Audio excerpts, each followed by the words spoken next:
जानते हो मैं कौन हूँ? मैं हूँ तुम सबका भाई। सॉरी, तुम सबको पढ़ाने वाला। चलो पढ़ो इधर। देखो, आज मैं आप लोगों के लिए लाया हूँ वन शॉट, वो भी सिर्फ और सिर्फ इसके अगले 15 to 20 मिनट, और ये आप लोगों का चैप्टर ख़त्म। साइंस का चैप्टर नंबर 2 है। और आप लोग 2 फिंगर यानी एक राइट थंब एक लेफ़्ट थंब को स्क्रीन पे एक साथ रख के जूम कर लो इस स्क्रीन को, ताकि फुल में आप लोगों को दिखे। हाँ, ऊपर कट ना जाने दो। Welcome to Anim classes cut जाने दो, बट आप लोगों को थोड़ा क्लियर दिखेगा। ओके, तो मैं पढ़ाना चालू करता हूँ। तो देखो बेटा, ये है चैप्टर नंबर 2। कौन सा है? Chapter number 2। ये है chapter number 2, acid basis and salts. इसको हिंदी में हम लोग कहते हैं अम्ल, क्षारक एवं लवण। अब देखो, ये विषय है रसायन विज्ञान, आप लोगों को पता है जैसा कि। और इतना गारंटी दे रहा हूँ, 10वीं है यानी 10th क्लास है, और यूपी बोर्ड है, यूपी बोर्ड। और ये गारंटी दे रहा हूँ कि अगर इतना आप लोगों ने तैयार कर लिया, इस चैप्टर के बारे में बाहर आप लोगों को कुछ नहीं आएगा, कुछ लिखने को ही नहीं आएगा। तो स्लाइड में मेहनत लगी है तो लाइक कर देना। और मैं एक बात बताऊँ, एक बार वीडियो मैं इसका बना चुका हूँ, बट उसमें वॉइस नहीं आ रही थी। समझे आप लोग? इसमें वॉइस नहीं आ रही थी। वो कम से कम था शायद 20 मिनट का वीडियो था, करेक्ट 20 मिनट का। चलो इसको भी देखते हैं।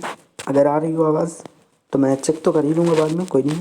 कमेंट बताओ ये क्लास कैसी लगी पढ़ने के बाद। अब देखो, आता है मेरे पास इंट्रोडक्शन।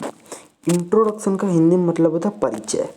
तो परिचय में यानी चैप्टर का परिचय भैया। चैप्टर क्या है? एसिड।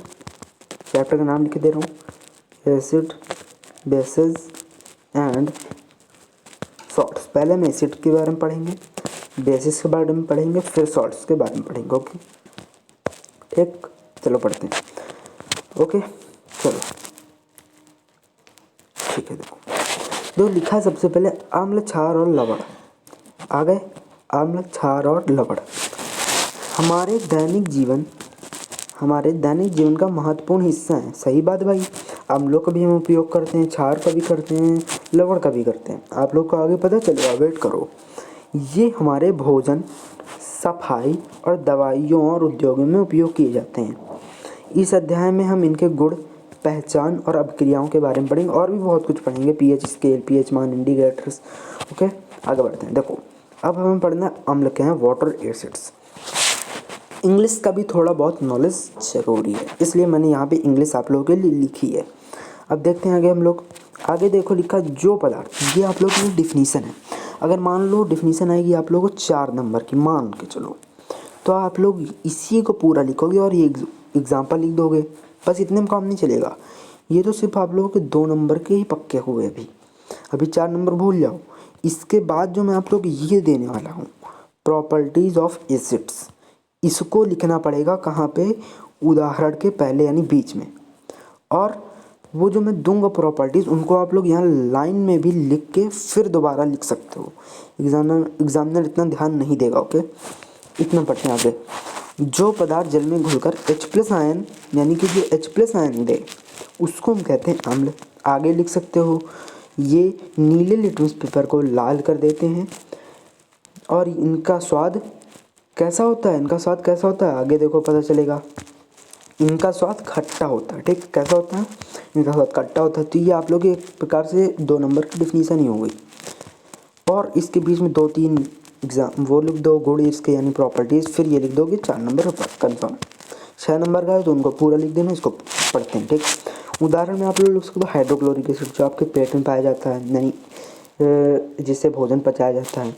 सल्फ्यूरिक अम्ल, जो फॉर्मूला भी आप लोगों के लिए लिख दिया है मैंने, ताकि आप लोग को इनको याद कर लेने, ये फंस सकते हैं। नींबू का रस में क्या पाया जाता है? साइट्रिक अम्ल पाया जाता है। सिरके में क्या पाया जाता है? एसिटिक अम्ल पाया जाता है। ओके, आगे बढ़ते हैं। अब हम पढ़ेंगे अम्लों के गुण, यानी इनके गुण हम पढ़ेंगे। अब देखो अम्लों के गुण क्या होते हैं। फर्स्ट गुण क्या होता है कि ये खट्टे होते हैं। कैसे होते हैं? स्वाद में खट्टे होते हैं। तो फर्स्ट आप लोगों को कंप्लीट। आगे बढ़ते हैं। ये नीले लिटमस पेपर को लाल कर देते हैं। क्या कर देते हैं? लाल कर देते हैं। नीले को लाल कर देते हैं। याद रखना ट्रिक क्या है, एसिड तेजाब में पड़ता है, किसी के छू जाए तो बहुत जलन होती है, इसलिए रेड सिंबल होता है इसका, यानी रेड सिंबल होता है, यानी कि ये नीले को लाल कर देते हैं। यानी ये इतना याद रखो कि लाल होता है, तो आप लोग कंफर्म हो जाएगा कि लाल होता है, यानी नीले को लाल कर देते हैं। आगे बढ़ो। ये धातुओं के साथ अपक्रिया करके हाइड्रोजन गैस बनाते हैं। क्या बनाते हैं? हाइड्रोजन गैस बनाते हैं। ओके, आगे देखते हैं। विद्युत का संचालन करते हैं, यानी बिजली को भी इसमें प्रवाहित करने देते हैं।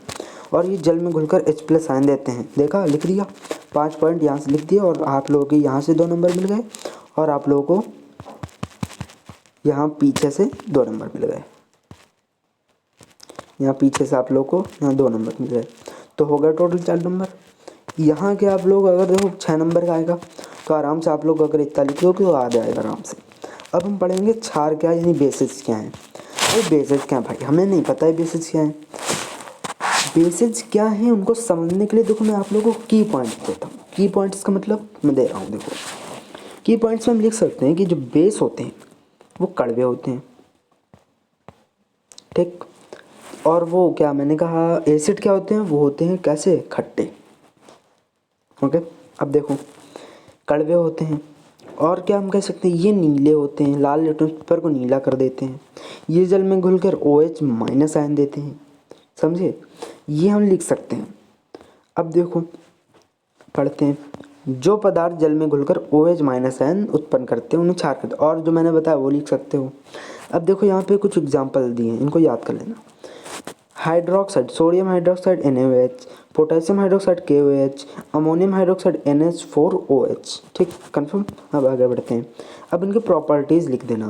प्रॉपर्टीज़ में फर्स्ट में क्या, कड़वे स्वाद के होते हैं। ये कैसे होते हैं, कड़वे होते हैं, मैंने बताया आप लोगों को। ये लाल को नीला कर देते हैं, मैंने बताया आपको, ठीक। आगे ये फिसलने वाले होते हैं, यानी सोपी महसूस होते हैं। सोपी जैसे साबुन हो गया, साबुन आपके घर में वो क्षार है, वो किसका उदाहरण है, क्षार का उदाहरण है, आप लोगों के घर में है वो। आगे देखो, ये जल में घुलकर OH- आयन देते हैं। देखो बेस भी आपके घर में है। विद्युत का संचालन करते हैं, ये भी विद्युत का संचालन करते हैं। अब आते हैं इंडिकेटर्स में। देखो हर चीज़ तुम्हारे घर में है, इंडिकेटर्स हाँ होंगे ज़रूर। इंडिकेटर्स में जैसे हल्दी आता है, हल्दी आता है इंडिकेटर्स में। लिटमस दुकान से खरीद सकते हो, समझे। और एक चीज़ और बताओ, लिटमस कहाँ से प्राप्त होता है, लीचेन पौधे से प्राप्त होता है। लीचेन पौधे थैलाफाइटा समूह से प्राप्त होता है, थैलाफाइटा समूह से प्राप्त होता है, ठीक। आगे बढ़ते हैं। इंडिकेटर्स क्या है, संकेतक इनको कहते हैं। हम ऐसे पदार्थ जो अम्ल एवं क्षार को पहचानने में मदद करते हैं वो होते हैं इंडिकेटर्स। स्क्रीनशॉट आप लोग ले सकते हो, ओके। और मैं इसकी PDF भी अवेलेबल करवा दूंगा। आगे क्वेश्चन आंसर्स भी मिलेंगे, उनको करना, देखूंगा कितने आप लोग कर सकते हो। उदाहरण क्या है, लिटमस यानी अम्ल में लाल, क्षार में नीला। जो लिटमस होता है वो अम्ल में लाल होता है और क्षार में नीला होता है। फिनोप्थलीन में अम्ल जो होता है रंगहीन होता है और क्षार गुलाबी होता है। पूछ सकता है कि फिनोप्थलीन अगर क्षार में डालते हैं तो क्षार किस कलर का हो जाता है, गुलाबी कलर का हो जाता है। मिथाइल ऑरेंज अम्ल में लाल होता है, क्षार में नीला। तो आप लोग इनको कंफर्म कर लो, इन्हीं से क्वेश्चन मैं पूछूंगा आप लोगों से, मैंने बता दिया है। अब आती है मेन रिएक्शन जो कि होता है न्यूट्रलाइजेशन रिएक्शन। इसमें सिर्फ एक ही रिएक्शन, ओके। देखो जब अम्ल और क्षार आपस में अपक्रिया करते हैं, पहली बात, जब कोई अम्ल या क्षार अपक्रिया करते हैं, पीछे बताया, तो NaCl यानी नमक और पानी बनाता है। हर बार NaCl नहीं बनेगा बेटा, एक चीज़ कंफर्म किए दे रहा हूँ, हर बार तुम्हारे खाने वाला नमक ही नहीं बनेगा, और भी नमक होते हैं दुनिया में, ओके। उदाहरण HCl, अगर सोडियम हाइड्रोक्साइड लेते हैं तो NaCl और H2O, इसे ही न्यूट्रलाइजेशन रिएक्शन कहते हैं, जिसमें नमक या पानी बने और अम्ल और क्षार रिएक्शन करे। अब भाई ये लवण क्या होता है, मेन लास्ट टॉपिक, लवण क्या होता है। अम्ल और क्षार की अपक्रिया से बनने वाले यौगिक को लवण कहते हैं, ठीक। और इस लवण का स्वाद अलग हो सकता है। जैसे यहाँ पे 2 तरह के उदाहरण दिए गए हैं, एक जो खाने वाला नमक होता है NaCl, और जो एक अलग से नमक होता है, मतलब कई सारे नमक होते हैं। यहाँ 2 एग्जाम्पल दिए गए हैं। जैसे सेकंड क्या है आप लोग के पास, ये है सोडियम सल्फेट Na2SO4, ठीक है। आगे बढ़ते हैं। अभी दैनिक जीवन में अम्ल, क्षार और लवण के उपयोग क्या है भाई, ये बताओ। तो देखो अम्ल तुम्हारे घर में कौन कौन से है, देखो नींबू हो गया तुम्हारे घर में होगा, सिरका हो गया वो भी होगा, पेट का HCl जो तुम्हारे खुद के पेट में भरा हुआ है वो। आगे देखो क्षार में साबुन तुम्हारे घर में होगा, टूथपेस्ट होगा, ब्लीचिंग पाउडर होगा। लवण क्या है, खाने का नमक होता है, ठीक है। एक बेकिंग सोडा होता है और एक जो तुम घर में जिसे धुलते हो कपड़े वपड़े, वो हो गया। अब देखो मेन टॉपिक आता है पीएच मान क्या होता है, यही सबको डिस्टर्ब करता है। देखो पीएच मान होता क्या है समझो। पीएच मान विलयन की अम्लीयता या क्षारीयता को बताता है। क्षारीय है विलयन या अम्लीय है विलयन, ये बताता है। अब हमारे पास मान लो एक पीएच स्केल है, ये हम मान चलते हैं एक पीएच स्केल है, ठीक। अब यहाँ मान लो 0 है, यहाँ है 7 और यहाँ है 14। अब पहला क्या कह रहा है, ये पीएच अगर छोटा है 7 से, यानी इन दोनों के बीच में है, 0 से 7 के बीच में है, तो कैसा होगा, एसिड होगा। यदि 7 से 14 के बीच में है तो कैसा होगा, बेस होगा, क्षारीय होगा। यदि 7 के बराबर है पीएच तो कैसा होगा, तो होगा हमारा कुछ नहीं होगा, ना अम्लीय होगा ना क्षारीय होगा। ये याद कर लेना, ये काम आता है, ठीक। ठीक, अब देखो पीएच का महत्व, ठीक, ये आप लोग याद कर लेना पहले, ठीक, फिर आगे बढ़ते हैं। पीएच का महत्व क्या है, देखो मानव शरीर में पीएच लगभग 7.4 होता है, यानी कि क्षारीय होता है। पौधों की वृद्धि के लिए भी पीएच आवश्यक है। पेट की अम्लता यानी कि ज़्यादा HCl बन जाए तो उसको भी नियंत्रित करता है, जिसका नाम है एंटासिड।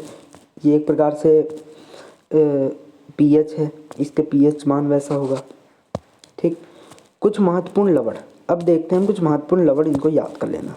बेकिंग सोडा कैसे बनता है, वॉशिंग सोडा कैसा बनता है, प्लास्टर ऑफ पेरिस कैसे बनता है, ये मैं आप लोगों को नेक्स्ट वीडियो पे बढ़िया से समझा दूंगा। अभी से भी याद कर लो। बेकिंग सोडा NaHCO3, ठीक। उपयोग क्या है, केक फुलाने में या अम्लता को दूर करने में। वॉशिंग सोडा यानी Na2CO3 कपड़े धोने में मदद होता है। प्लास्टर ऑफ पेरिस, जब हड्डियाँ टूट जाती है तब प्लास्टर चढ़ाया जाता है, ये दीवारों की सजावट या फ्रैक्चर में, ठीक। आगे बढ़ते हैं। अब सारांश भैया, सारांश जल्दी से पढ़ लेते हैं फिर ख़त्म करते हैं चैप्टर को क्वेश्चन आंसर करके। H+ आयन देते हैं अम्ल, क्षार जो है OH- देते हैं अम्ल, लवण प्लस जल देते हैं अम्ल प्लस क्षार, संकेतक पहचानने में मदद करते हैं। पीएच स्केल अम्लीयता क्षारीयता को दर्शाता है। लवण के विविध उपयोग होते हैं, ठीक, समझ गए। आगे बढ़ते हैं। अब आते हैं मेरे पास क्वेश्चन आंसर्स। देखो पहला पूछा जा रहा है, कौन सा पदार्थ लाल लिटमस पेपर को नीला कर देता है। अब आप लोग देखना, आधे बच्चे इसमें गलत करेंगे। बताओ लाल लिटमस पेपर, बताओ जल्दी, ऑप्शन कमेंट कर दो जल्दी। मुझे पता आधे बच्चे इसमें अम्ल में जाएंगे, ए नंबर में जाएंगे, ऑप्शन राइट होगा। ये आप लोग जाओगे ना, तो ये गलत है ऑप्शन, ये काट दो। पहले देखो तुम्हारे में सिर्फ 2 हैं, अम्ल एवं क्षार, ठीक। तो इसमें तो लवण और जल क्या कर रहा, काट दो, क्योंकि यहाँ लिटमस पेपर की बात हो रही, ठीक। तो इसमें 2 ही रहेंगे। अब देखो वो कह रहा लाल जो है नीला हो जाता है, तो नीला कौन है, क्षार, क्षार नीला है। इसका करेक्ट ऑप्शन बी, ठीक। देखते हैं, वो देखो बी हो गया करेक्ट ऑप्शन। आगे बढ़ते हैं। हाइड्रोक्लोरिक अम्ल, हाइड्रो यानी H, क्लोरिक यानी Cl, तो हो गया बी ऑप्शन सही। ऐसे जल्दी जल्दी करना सीखो और एक दिन में 100 MCQs की क्लास भी लाऊंगा, ओके। फिर आगे देखो, नीला लिटमस किस में लाल हो जाता है, किस में लाल हो जाता है, लाल किस में होता है, अम्ल में। रेड होता है बच्चों, रेड से ना अम्ल, ठीक। एक सेकंड, ठीक, अम्ल ए। तो अभी के लिए 3 है, मतलब चाहता तो और ला सकता था, लेकिन एक डिटेल वीडियो हर चैप्टर की बनाऊंगा, ओके। तो थैंक्स फॉर वॉचिंग, मिलते हैं अपने नेक्स्ट वीडियो पे। ज़रूर कमेंट बताएं आप लोग कैसी लगी क्लास, और चाहिए हो तो मुझे ज़रूर बताएं, ओके। थैंक्स फॉर वॉचिंग, मिलते हैं अपने नेक्स्ट वीडियो पे, तब तक के लिए बाय, थैंक यू।